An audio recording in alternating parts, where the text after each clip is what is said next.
Chapter 21. Beware the sin of Jeroboam, a stern warning against forsaking true worship. The book takes us into, well, a really profound historical account here, the sin of Jeroboam. And it feels like much more than just history, doesn't it? It's presented as this powerful warning, even for us today.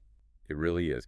It lays bare this kind of sinister thread, as the book calls it, that tries to unravel true worship. It's a story about compromise, about idolatry. Yeah, and how easy it is to mix the sacred with the profane. Exactly. Blurring lines God meant to keep clear. It offers insights that go way beyond just the past events. Let's unpack Jeroboam's choice then. He was the first king of the northern kingdom, Israel, after the split, and his big decision seems rooted in fear. Definitely fear. He was afraid that if people kept going to Jerusalem to worship, at the temple, their hearts might turn back to the house of David, to the southern kingdom. Ah, right. Politics mixed with religion.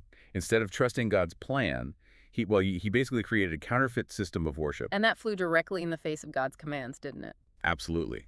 The command was clear, no graven images. But Jeroboam, he made two golden calves, a deliberate act against God's word. And he actually told the people, quoting from the book here, "It is too much for you to go up to Jerusalem. Here are your gods, O Israel, which brought you up from the land of Egypt." Wow. I mean, twisting the Exodus narrative itself. Right. And he set up these idols strategically, one in Bethel, down south in his kingdom, and the other way up north in Dan, covering his bases, I suppose. But God's reaction was pretty immediate. Stark, really. It came through the prophet Ahaz. Yes, the book quotes God's message. "You have done more evil than all who were before you, for you have gone and made for yourself other gods and molded images to provoke me to anger. Therefore, behold, I will bring disaster on the house of Jeroboam." That's pretty unambiguous. It clearly signaled God's intention to completely wipe out Jeroboam's dynasty because of this rebellion. And the consequences just spread, didn't they? It wasn't a one-off sin. The book describes it almost like a generational curse. It really did. It set this terrible precedent for disobedience that just saturated the northern kingdom. The book sums up the tragic result. "For he tore Israel from the house of David, and they made Jeroboam the son of Nebat king. Then Jeroboam drove Israel from following the Lord and made them commit a great sin until the Lord removed Israel from his sight." That's chilling. It is, and it underlines this wasn't just about statues. It was, as the book calls it, an idolatrous shift, a deliberate redirection of worship away from Jerusalem, God's chosen city. Repeating that phrase, "Hear your gods, Israel." Exactly.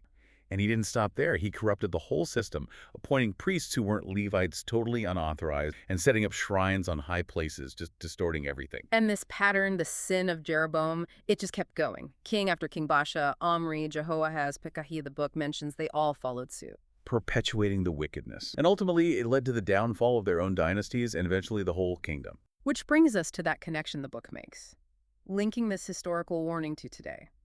Is there a similar danger now?